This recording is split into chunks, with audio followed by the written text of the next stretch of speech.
Good evening.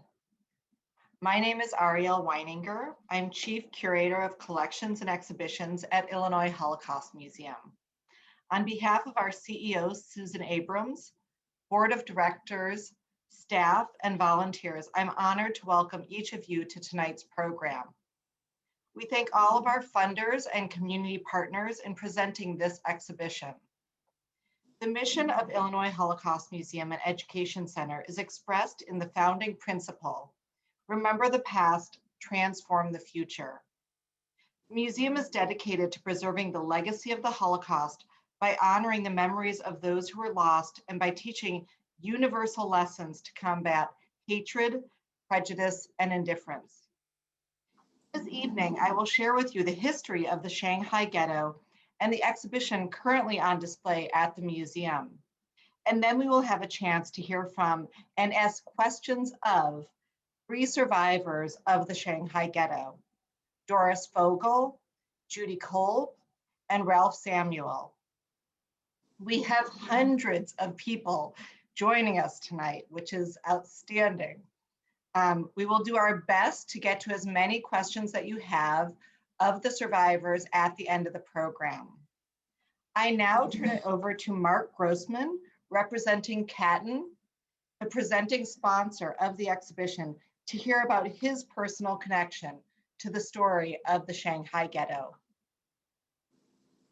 Thank you so very much. Catton is so pleased to be a presenting sponsor of Shanghai Safe Haven During the Holocaust. I want to thank the museum for putting on this unbelievable exhibit. In particular, Susan Abrams, Lori Fagenholtz, and Ken Cooper. I also want to thank my law firm, Catton, for being the presenting sponsor of this wonderful exhibit. In particular, our chairman and my partner, Roger Fury, my partner, Noah Heller, and also our CEO, both of whom I've traveled to Shanghai with, the head of our Shanghai office, Feng Shui, and former Mayor Richard M. Daley, who is of counsel at Catton, and for also whom I've traveled to Shanghai with frequently. I also want to thank all of our other sponsors besides Catton, including my parents, David and Joy Grossman. Speaking of my parents, in particular my father, I remember him telling me when I was younger, actually our whole family, about his father that came from Germany with a round trip ticket to the United States. Unfortunately, when he was here in the United States, things got very bad in Germany, and his parents sent him a telegram saying, don't use that return trip ticket, stay in the US. His parents, because they did not go on that business trip with that round trip ticket, they ended up staying in Germany. When I asked him where they went, he told me Shanghai. I had trouble processing that. I didn't understand how the connection. I think even when he told me, he didn't understand the connection, but he said, yes, they sought refuge in Shanghai and they lived there for many years before they ultimately came to the United States. He's basically said at that time, the Chinese government had saved his great-grandparents, my great-grandparents. Fast forward to the present time, and I'm a partner in a law firm that opens an office in Shanghai, China. As part of my responsibilities at the law firm at the time, I needed to travel to Shanghai to visit our attorneys there.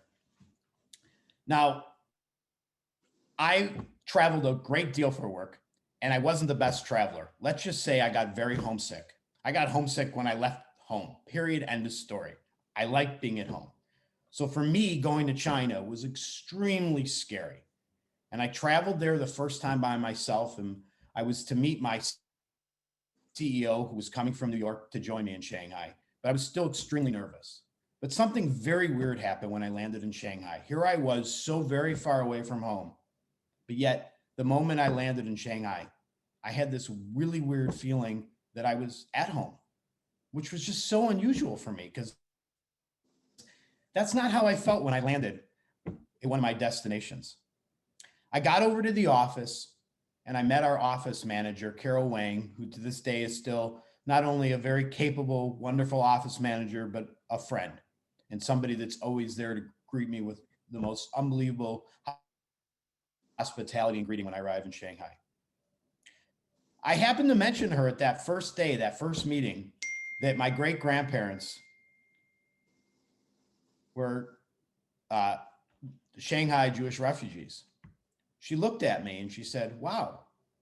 She said, my best friend runs the museum in Shanghai commemorating the Shanghai Jewish refugees.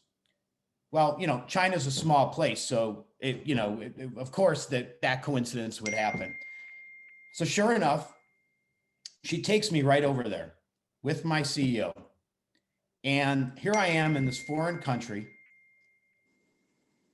very scared of being there and not seeing a lot of English. The first English I see is I go up to a memorial that lists the names of all the Shanghai Jewish refugees, 3 of whom were honored to have with us here tonight. And there were my great-grandparents' names, Elsie and Hyman Grossman, spelled with 2 N's, just like I continue to spell, our family continues to spell 2 N's. And then it hit me why I felt at home. I was at home. I was back in the safe haven where my great-grandparents' lives were essentially saved. From that moment on, I felt compelled. I felt compelled that we needed to tell this story for so many reasons. And we needed to make sure that people understood not only what the Chinese government did at that time to save these thousands of lives, but also to be an example, be an example of the goodness of people. And I, again, approached Lori Fagenholz of the museum and I said, I really think we need to tell this story, because to this day, I tell people all the time how my great-grandparents, escaped Nazi Germany and went to Shanghai. And they look at me saying, gee, I never knew that. So now here we are to tell the story. And again, I'm just so honored to be a small part of being able to help the museum put this on. And I want to thank everybody. I want to thank the panelists for being here. It's such an honor. And this just means so much to me. It means so much to my family. It means so much to my law firm. Thank you so much. Thank you so much, Mark. And thank you to Katten. I am now going to begin a PowerPoint that's going to cover what's in the exhibition and a little bit of the history of the Shanghai Ghetto so that we have more context before we talk to our 3 survivors. So if you have questions during the course of the talk that I'm about to give, put them in the Q&A, and then we will address them, Judy, Doris, and Ralph, when we get to the Q&A after the presentation. So I'm now going to share my screen. Tell me, everybody, if we're good to go. Raheem. Are we good, everyone? Thumbs up from anybody. Yep, good. Do y'all see it? Okay, great. Okay. So the exhibition is sort of a 2-part exhibition. It deals both with the photography of Arthur Rostein and the 10 survivor stories that we tell in the exhibition. In April 1946, prominent American photojournalist Arthur Rostein created a 22-image photo essay that conveyed the living conditions of Jewish refugees stranded in the Chinese city of Shanghai. Commissioned by the United Nations Relief and Rehabilitation Administration, or UNRWA, Rostein's images were taken 7 months after the Pacific War ended. They are a visual testimony to the haven given to approximately 20,000 European Jews during the Holocaust. When Rostein arrived, the refugees were facing orders to leave Shanghai. Some were destitute. Few wished to return to post-war Europe, but many doors around the world remained closed. This exhibition that we have at the museum looks at the history of the Shanghai Ghetto, not only through Rostein's images, but also the experiences and artifacts of Shanghai refugees who settled in the Chicago area.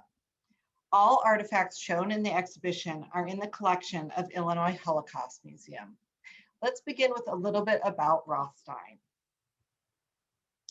Arthur Rostein was a first-generation son of Jewish immigrants from Belarus and grew up in New York City. As a student at Columbia University, he earned extra money by making photocopies for economics professor Roy Stryker. And I want to explain that photocopies at that time were photographs taken of a document and then reproduced. That was a photocopy. Stryker was later hired by the administration of President Roosevelt to implement FDR's New Deal initiatives. Stryker headed what would become the Farm Security Administration, or FSA, and hired photographers to document displacement and migration of farmers and industrial workers caused by the Great Depression. From 1935 through 1940, Rostein and other FSA photographers shot some of the most significant photographs taken of rural and small town America. In 1943, Rostein became a photography officer in the US Army Signal Corps in the China-Burma-India Theater. After the war, he became chief photographer in China for UNRWA, documenting famine relief programs, over $518 million to defeat hunger and rebuild infrastructure in China. UNRWA also assisted displaced persons. It's during this time that Rostein created his 22-image photo essay of the Shanghai Ghetto. An estimated 20,000 European Jews escaped the Holocaust by spending the war years in Japanese-occupied Shanghai. Early in the Nazi regime, German authorities pressured Jews to emigrate from Germany, Austria, and other annexed or occupied countries, confiscating Jewish property and invalidating citizenship.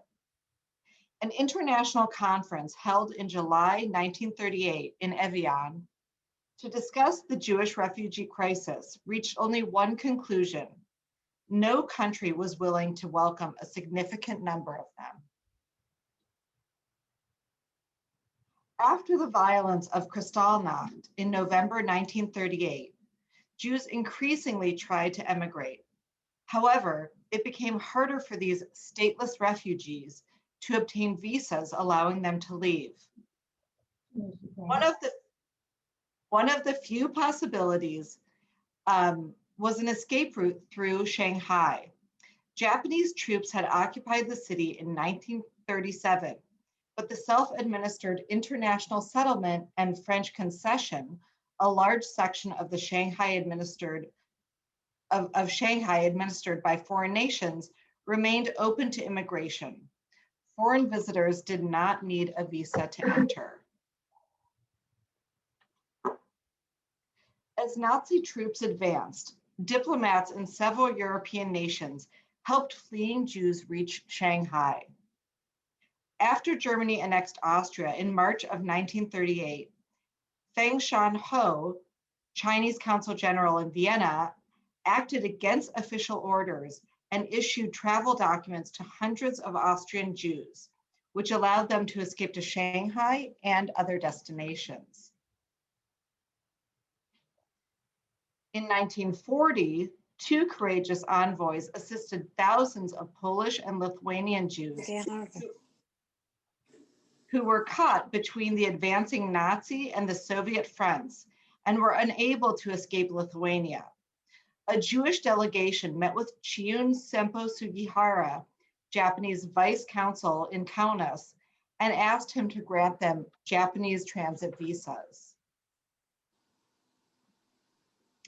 Ignoring the instructions of his superiors, Sugihara issued between 2,100 and 3,500 transit visas in coordination with the Dutch consul Jan Zwaardenek, who we see here. The Dutch consul falsely declared that the refugees could leave Japan and enter either Dutch-controlled Curaçao or Suriname. Without these Dutch colonies acting as a final destination, the transit visas through Japan would have been invalid.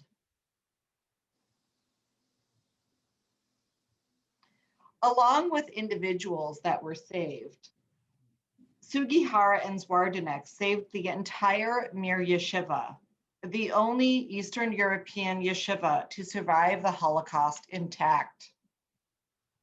Established in Mir in Western Belarusia in 1815, the yeshiva attracted scholars from all over the world. In 1939, the town of Mir fell to the Soviets, who banned religious studies. Mir was one of the first yeshivas to depart to Vilna. Most students left on October 15, 1939, reaching Vilna legally before the borders were sealed. Leaders of the yeshiva met with Sugihara, and in early 1941, the rabbis and students traveled as a group across the Soviet Union to Japan and then to Shanghai, where the yeshiva spent the war years.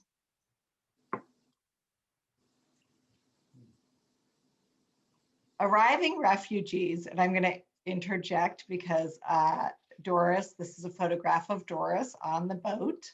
Doris is one of the people we'll hear from in a few moments. Arriving refugees found a region occupied by the Japanese military and a city scarred by war. Refugees were startled by the stark contrast of fabulous wealth and grinding poverty, cultural riches, and rampant disease. Some had managed to keep valuable possessions from Europe. They established new lives in the international settlement and the French concession. The majority had nearly all their resources seized by the Nazis prior to departure and depended on aid from Jewish charities and international relief organizations. Aid that was increasingly difficult to deliver after the outbreak of war between the US and Japan in December 1941. In February 1943, Japanese authorities in Shanghai forced all stateless refugees who had arrived after 1937 to move to the Hangqiu district, a battle-scarred 1 square mile area already occupied by 100,000 Chinese residents. This designated area for stateless refugees became known as the Shanghai Ghetto. Although it was not completely walled off, movement of the Jewish refugees was severely restricted. Conditions grew dismal in the overcrowded ghetto. Refugees confronted hunger, disease, and unsanitary conditions. With limited outside help, refugees set up their own Jewish community. Emergency communal housing shelters called Heime, or homes in German, were established. Heime housed around 2,500 of the most destitute refugees, sometimes with over 150 people per room.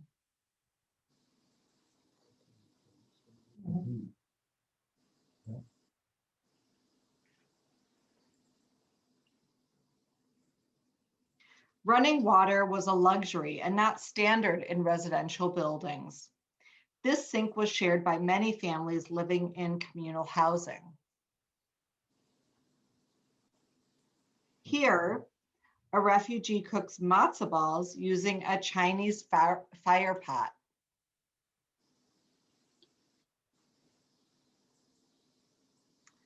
One of the survivors connected to the museum and included in the exhibition recalled, this is from Chaya Wolken Small. Life in Shanghai was hard and brutal, but we were neither slaughtered nor exterminated. We tried to make our lives as normal as possible. We had our own newspapers, theater, restaurants, cultural centers,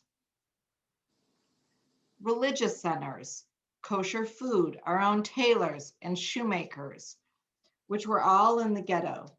It was a society within a society. My schooling was at the Shanghai Jewish School, the Kaduri School. And then I also went to Beis Yaakov, religious school. The Shanghai Jewish Youth Association School, known as the Kaduri School, which I'm going to interrupt myself and say all three of our panelists, when we turn to them, all of them attended the Kaduri School. Was established in 1939 in the Hankyu district. It was built specifically for German and Austrian Jewish refugee children and was funded by Horace Kaduri. The Kaduri School was equipped to accommodate 600 refugee children and 17 teachers. Instruction was in English and several other European languages. Kaduri was from a notable family of Baghdadi Jews who built a business empire in Hong Kong and Shanghai at the end of the 19th century. The family was highly philanthropic in the Far East, India, and the Middle East, building schools, universities, and hospitals, among many other endeavors.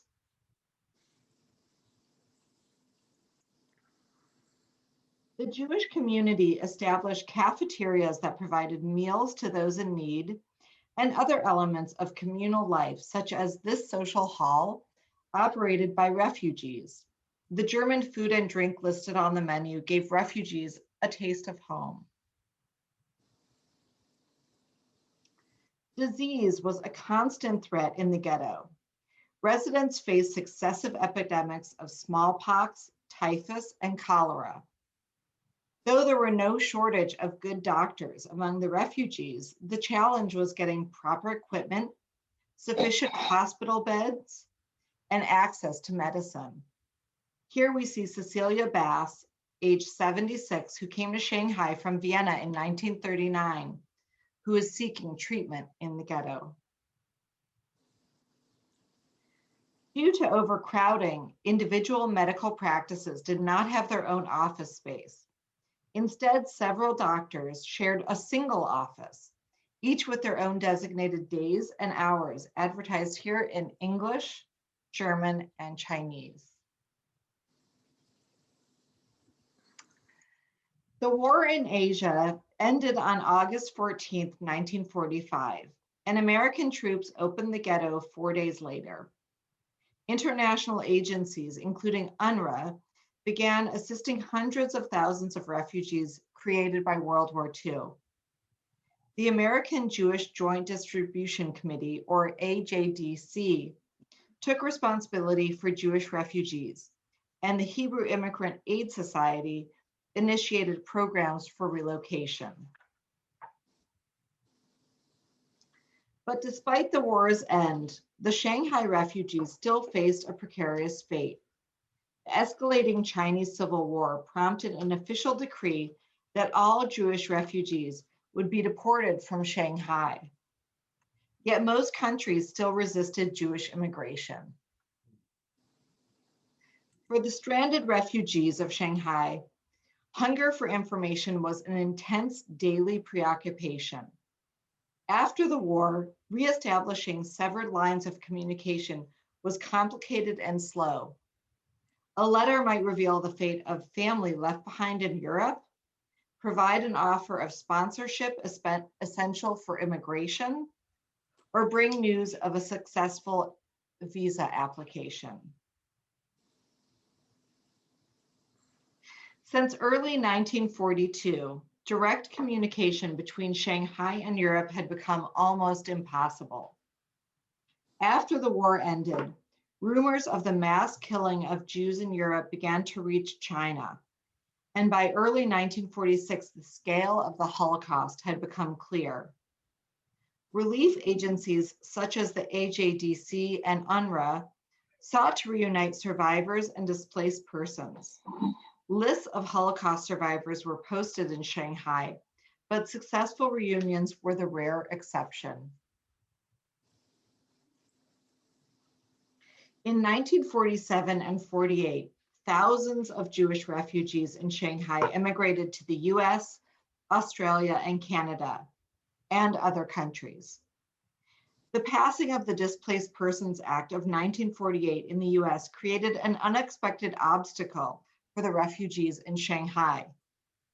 While the law was a blessing for post-war refugees in Europe, it did not address those waiting in Shanghai, as Shanghai had not been occupied by Nazi Germany.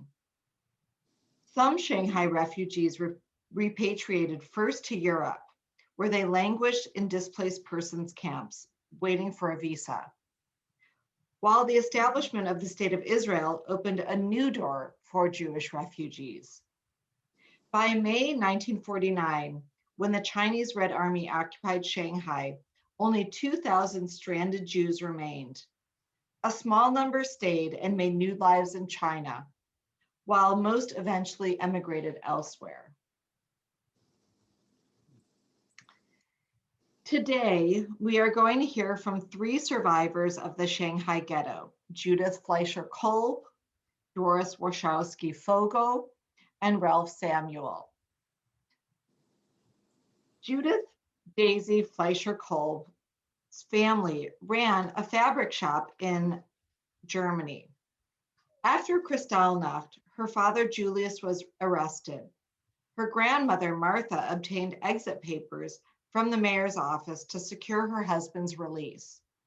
Martha sold off the fabric shop's stock and equipment and managed to hide some jewelry in the family's luggage. Several family members left together by ship for Shanghai. Judith was born in Shanghai in 1940.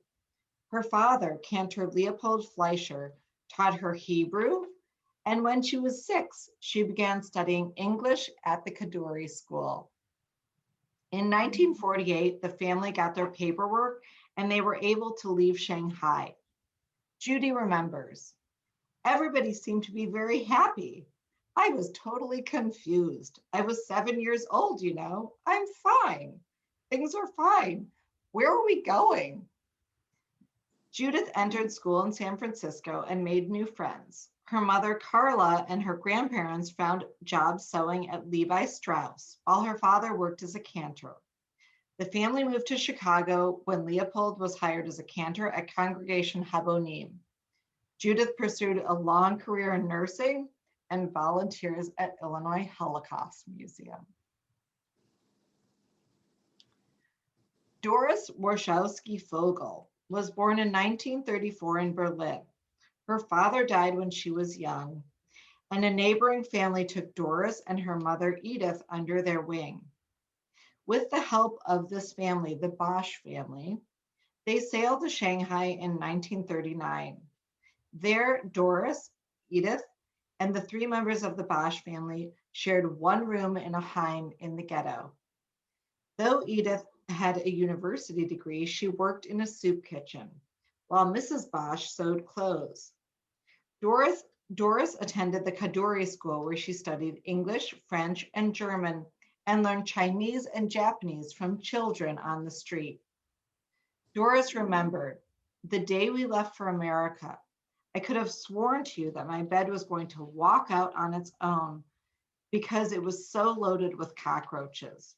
There was no such thing as indoor plumbing. Malaria, typhus, I was very ill. I came down with what we later found out was rheumatoid arthritis at the age of 10. Due to the conditions in the ghetto, Doris weighed 68 pounds at the age of 13 when she left for San Francisco, and she had to relearn how to walk. The Bosch family helped Doris and Edith obtain sponsorship to come with them to Peoria, Illinois. Doris started 8th grade, took pride in adopting an American accent, and became a citizen in 1952. Doris served as the executive director of the Jewish Federation of Fort Wayne, Indiana, and later moved to the Chicago area to be with her children and grandchildren. And here I just included this because they were so cute. Her notebooks from that are included in the exhibition. Her notebooks from Shanghai. On the left, you can see her English lessons. On the right, you can see her Hebrew lesson.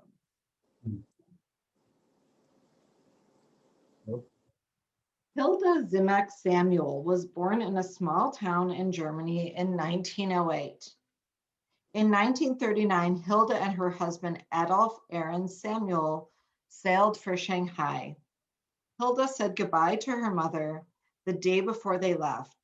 Over a month later, Hilda and Adolf arrived in Shanghai. A Jewish organization brought them to a communal house where they stayed until they found an attic room where they could live with some privacy. Her husband struggled to make money, and Hilda fell ill several times. Nevertheless, she gave birth to a son, Ralph, who is with us tonight, and a daughter, Ruth, in the ghetto. Hilda last heard from her mother by Red Cross letter in 1942. And though she searched the list of survivors after the war, she found no surviving relatives who had stayed in Europe. When the American Army liberated Shanghai, Adolf got a job as an army driver. Later, Jewish aid organizations helped the family get approval to move to San Francisco. Hilda said that the lights of San Francisco were, quote, like strings of pearls. We hadn't seen anything clean in so long. It was so beautiful. They made a life in America and became citizens. Adolf tragically passed away in 1956. Hilda lived most of her life in St. Louis and later moved to Highland Park, Illinois. Today we are joined by Ralph, Judy, and Doris. And so I will stop sharing my screen and we will move to Q&A. I think that Rahim is going to let me know that when we have questions coming in from the audience. But I wanted to start with a question for Doris, because both Judy and Ralph were born in Shanghai. Doris, I know you were very young when you came to Shanghai, but did your parents tell you anything about Europe? Why you were in Shanghai, your family that you might have left in Europe? Well, it wasn't family, it was my mother, because my father died when I was a year old. And I think actually, and I tell this to people all the time now, it was a different generation. They did not talk about the things that were going on.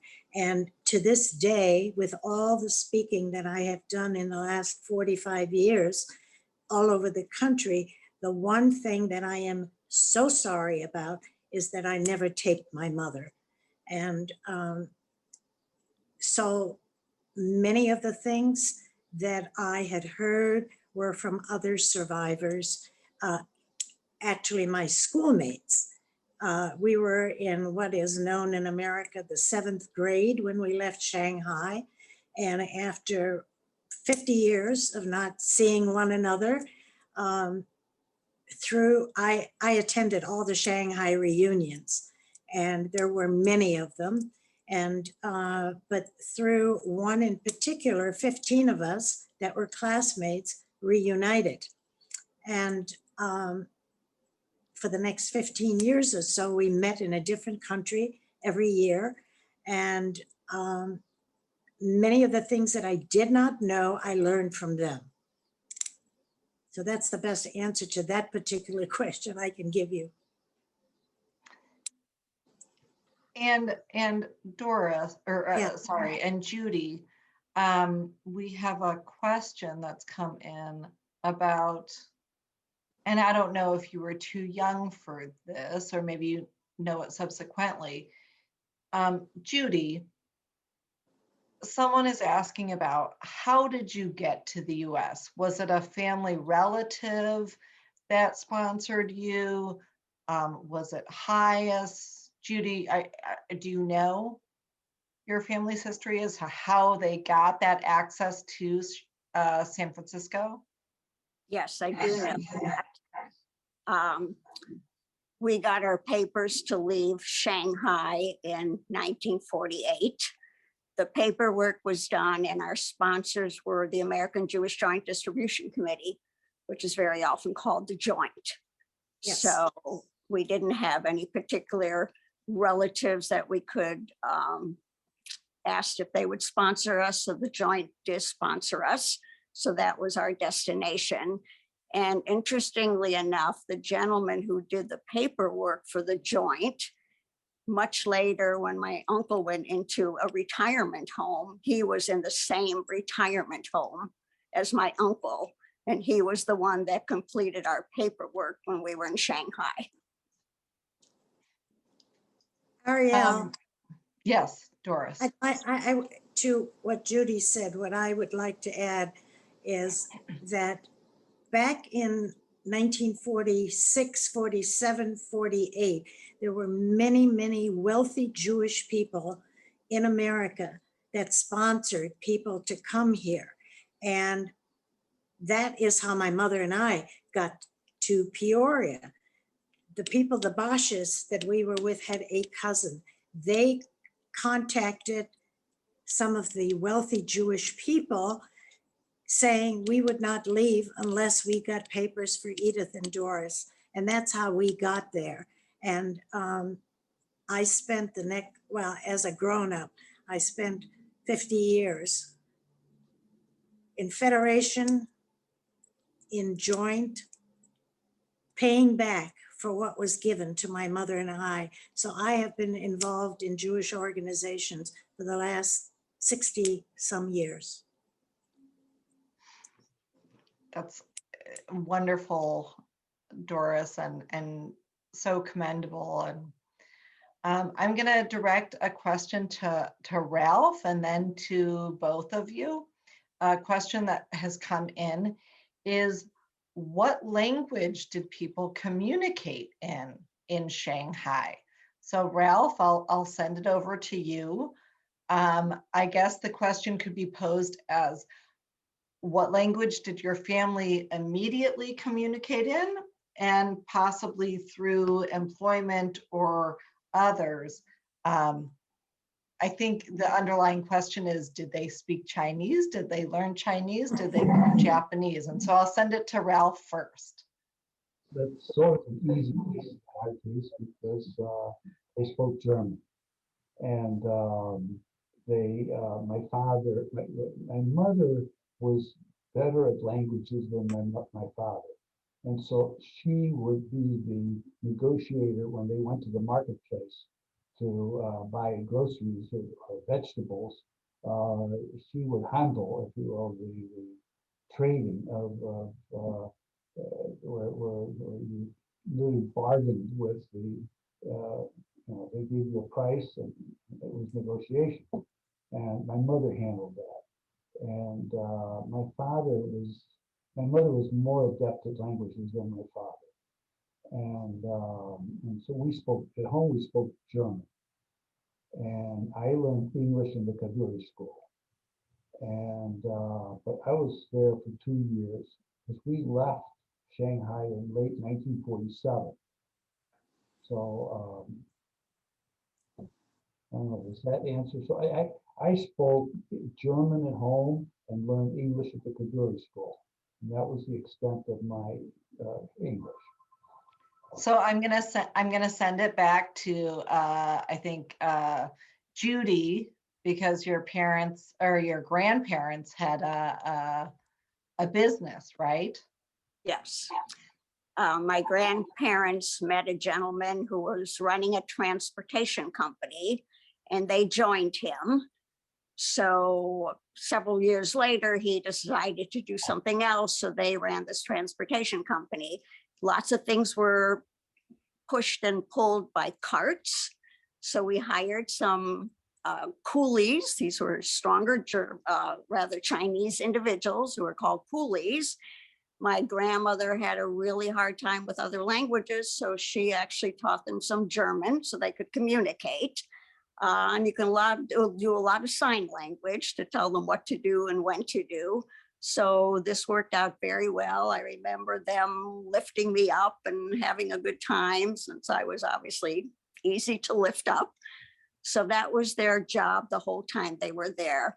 My father, again, was a cantor. He wasn't the only cantor in Shanghai. So all the cantors and rabbis obviously also had to find their jobs. So my father was a cantor in the high holidays, like everywhere else, was busier than the rest of the time. So everybody had a job for the high holidays. In the meantime, he also taught at one of the Hebrew schools there. So again, their everyday lives were with other Germans. So there really was no need for them to learn any Chinese. And because of the language barrier, we really didn't have close Chinese friends, although everything was very friendly. Everyone got along. We were all in the same situation. We all had no money, food wasn't very available. And there were some merchants, Chinese merchants in the courtyard where we were, that would come and sell their wares every day. So they brought their children along. So playing is a universal language. So I ran around with these kids, we kicked a ball, we threw some rocks, whatever we did, we could play together, even though we couldn't speak to each other. So essentially, we did not learn Chinese.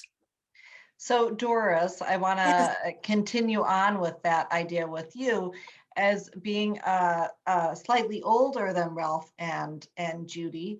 I think a lot of people, they've asked in the chat how much the Chinese community or the Japanese community, how much there was interaction between the Jewish refugees and the Chinese. Do you have any thoughts on that? First of all, you asked about the language barrier too. The principal of the Kaduri School, Lucy Hartwig, was adamant about everyone there learning how to speak English, because the thought was always there: when this war ends, America is the future, or other countries. And I have traveled the world extensively, and I always say, you can go to any country and you can go into a store and somebody will speak English there. And yet people come to America and most people do not speak too many if you are an American, they don't speak too many foreign languages. So that part of it, and that's why I spoke very British English when I came to America. And as you said before, I worked very hard to lose that accent, for the simple reason that I never wanted anybody to ask me, where are you from? And so that was part of it. And then I speak German. I still speak German to this day. I don't have anybody to speak to except when I go to Germany. And as far as interaction with it, sure, in the lanes where we all lived crowded, their life was no better than ours, except we were interned. However, because they were Chinese, they could almost go anywhere they wanted to. So it was, in some respects, it was a good way for us to grow up. I've been, tough all my life, street smart. Besides being Federation director for all those years, I also administered my husband's law office. I'm a paralegal too. I've done lots of things, in my life, and I credit all that to the life that we had in Shanghai. And I love being at the museum and speaking to people and when I talk, it's not just my story. I try to teach and I try to tell the kids, education, education. There are so many things that you can do here in America if you have an education. I mean, I could go on, me, I could go on and on, but I won't. Judy, I'm going to ask a question of you. As a little bit younger, having been born in the ghetto, we've had some questions come in on the chat of what did it, so the actual question was, how long was the trip from China to the US? And Forever. what did you think of coming to the US? So I'm going to pose that to Judy first. So your thoughts on leaving Shanghai and coming to the US? As was mentioned before, parents didn't sit us down and tell us what the circumstances were. Mostly you were there to pay attention, do the right thing, that you're to be seen but not heard. And psychology was not used about how you raised your children. Anyway, I was totally happy. I thought my childhood in Shanghai was wonderful. So now we were leaving. I had no idea why we were leaving, where we were going. Nobody told me where we're going. Maybe they did, but it certainly didn't register.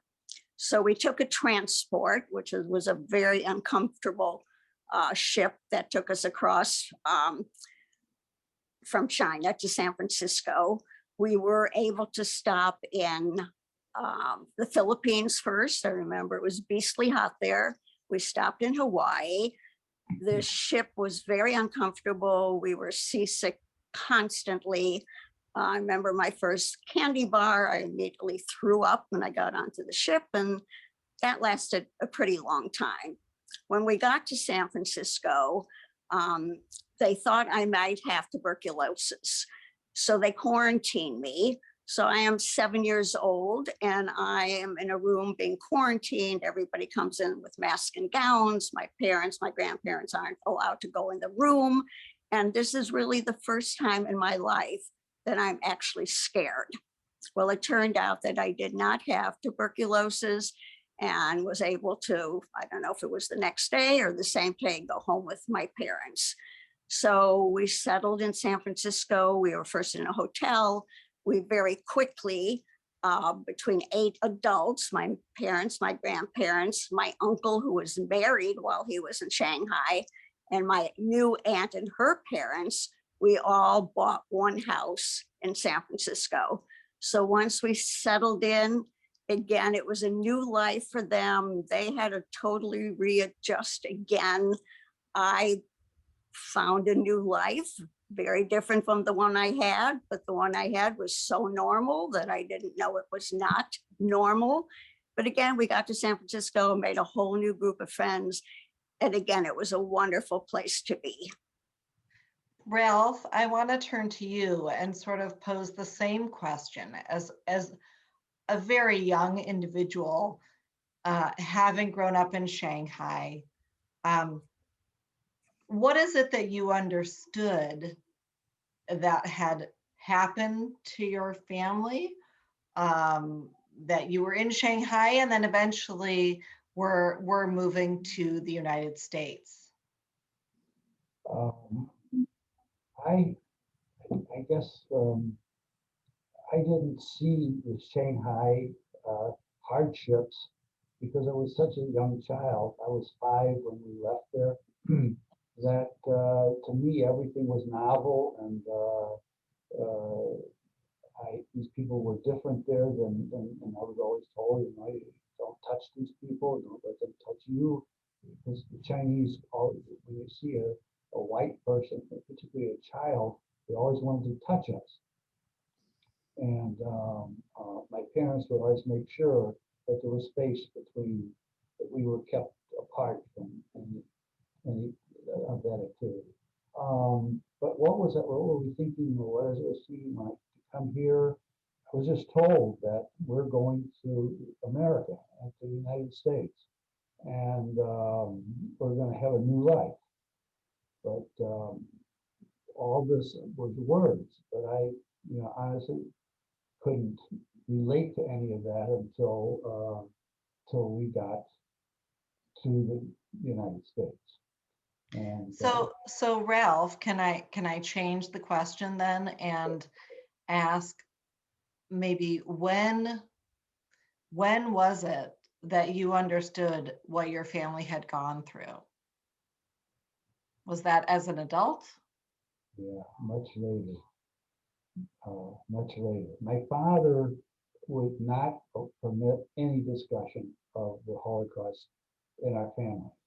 They had lost both their parents, and both their mothers were lost in the Holocaust, and among other relatives, more distant relatives.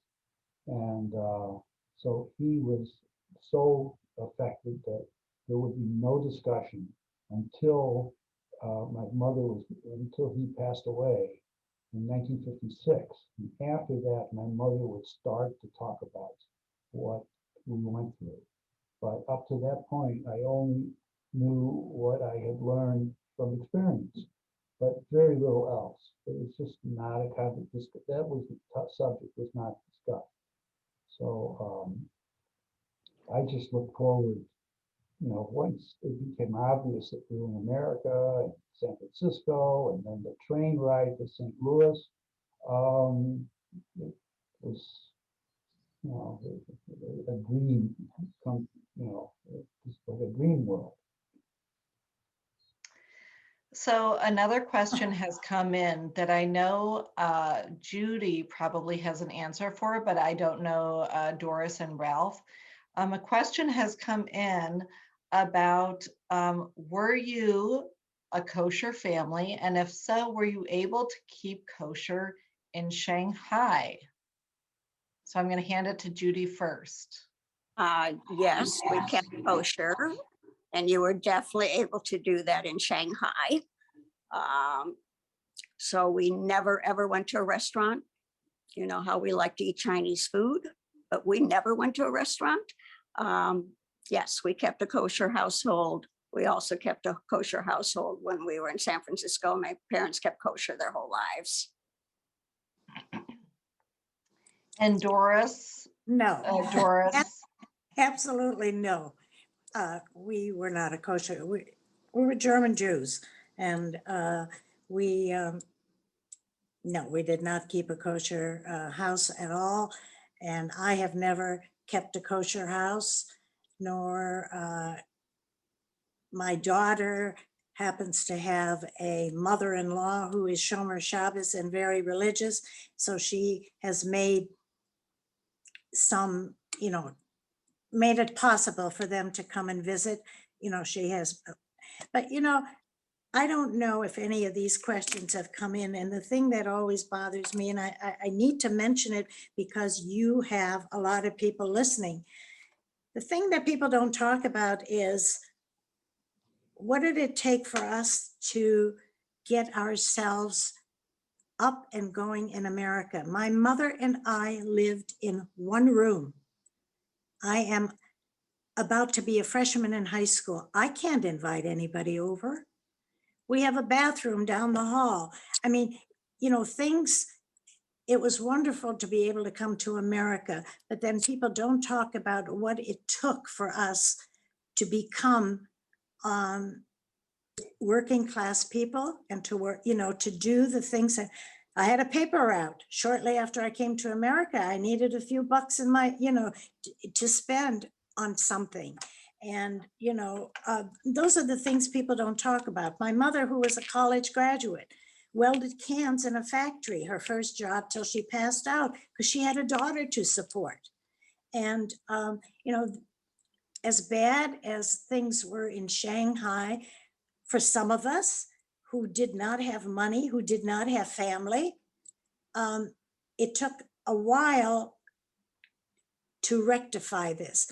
And, it brought it home to me even more back in, I don't know how many years ago, when many Jewish Russians came to America. I happened to be very active in my congregation and then Federation exec, and we found apartments for them. We housed them.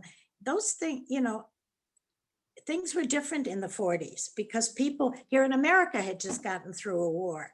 There's so many different directions we can go here. I think that that's a great point, Doris. And so, Judy, if you could tell us a little bit about your family when they came to the United States, employment, how they settled. Okay. Well, let me backtrack just a little bit. When we were in Shanghai, it really took a resourcefulness and optimism and opportunity. what opportunity was available. So my grandparents were lucky to find this gentleman to start their business. My father had a profession. My uncle, who was only 17 when he came to Shanghai, at 18, he opened a bakery. His mother, my grandmother, told him she was not going to be giving him his bank account was going to be coming by what he could do for himself. So he learned, since he had taken a bakery apprenticeship, he found a gentleman who was able to rent some space, rent some equipment, and he became a baker. So you make with what you have and take it one step further. So when we got to San Francisco, Levi Strauss, who I was just so proud of Levi Strauss trying to hire as many people as they could at their company. So my parents, my mom and my mother, who could both sew on a machine, and my grandfather, I'm not sure what he did, just probably move things back and forth in the company. My father found a job. So you rely on the things that you did in the past and take it a step further. And I think the fact, the optimism and the resilience, especially my grandmother, who always kept us all going, and we weren't going to fail and we weren't going to be unhappy, and we were just going to get on with our lives. So that's what we did. But they had to start in Shanghai because they had to pick up their boots, put them on, find something to do, earn a little bit of money. Nothing was very expensive, but if you don't have any money, you can't buy anything. But they did what they could. And the time living in Shanghai, I never knew that they were going through a hardship. I never knew what they left behind. I never knew what happened. I had this wonderful, happy life with my parents and grandparents, an uncle where I could get bakery goods at any time. So it shows me even all the hard circumstances that they went through, they were able to show me a normal life with their loving, caring way they conducted their own lives. And you And were very lucky. Ralph, I'm going to turn to your family. And so your family's reestablishment in the US, if you could speak about that for just a few seconds. And to answer that, I want to put the family into perspective, a little more into perspective. My father in particular grew up in very wealthy. The family was very wealthy. They had a large business, greenery, that was in northern Germany. And the point is that he was designated to take over the business when literally inherited it because my grandfather had died. And so the point is he did not have the job that many people start with, working at a company, and then so he started owning a business. And so what happened, and then he ran that business. He had learned that. But so then when that was lost in the 30s, why he was lost. And that added problems to the difficulties to the transition from Germany to Shanghai and Shanghai to the US. That he didn't have the engineering degree or the technical experience to fall back on, because the business that he knew was greenery and, literally owning and running a greenery business. So he had to start fresh, and they moved to St. Louis, where both my parents got office jobs in the garment business, in the garment industry. So this was, and did I answer that? Did I respond? You did. Okay. Sure You did. And I want to be respectful of everyone's time. This is towards the end of the program. I want to thank all three of you for joining us tonight, for talking about your experiences. And I actually want to send it back to Mark for a moment, because he is multi-generations down, and give him a chance to just reflect on what this meant to him tonight, for the museum, for Cadden, and then we'll come back and wrap it up. Yeah, no, this was just incredible. And Ralph, Doris, and Judy, thank you so much for coming on today and giving us a flavor of what it was like. And for me, you're actually the first three people I've ever spoken to that were that actually lived there. I never got to meet my great grandparents, so for me this was super special to actually be live with three people that have been there. You know, for those of you who are participants, I hope all of us can travel again soon. In particular, I hope we can all go back to Shanghai and see the wonderful museum that they've put there and see where this all happened. And in the meantime, I encourage everyone to go to the museum and see the exhibit. And again, I just want to thank the museum and Cadden and my family for all the support. And I want to thank you all for joining us tonight. Thank you so much. Thank you so much, everyone. I know that there are actually hundreds of people out there who have joined us tonight, which is fantastic. This is an underknown story, as Mark has said, as Judy, Doris, and Ralph have mentioned. It's so important to know that there are places out there in the world during times of crisis that are open to helping and saving people, and then the communities that are formed in those places. So thank you all for joining us. Please come to the museum. We are open to the public. We also have a virtual tour of the exhibition, but we'd love to see you there in person. Just by happenstance, the other day I went to the museum and Judy Kolb was sitting at the information desk. So when you come to the museum, not only are you going to see the exhibitions, but you might run into one of our many beloved survivors. So please join us, and thank you again for spending your evening with the Illinois Holocaust Museum. Thank you. Thank you. Wow, you did an outstanding job, Arielle, putting this together. I've already seen the museum, I've seen the exhibit, and I'm speaking next, I'm one of the speakers there next Tuesday. I'm going to be joined by a group of educators, and I hope they will go upstairs. But all that you have done and put together is wonderful. Thank you for doing this. Thank you, Doris. Ditto that.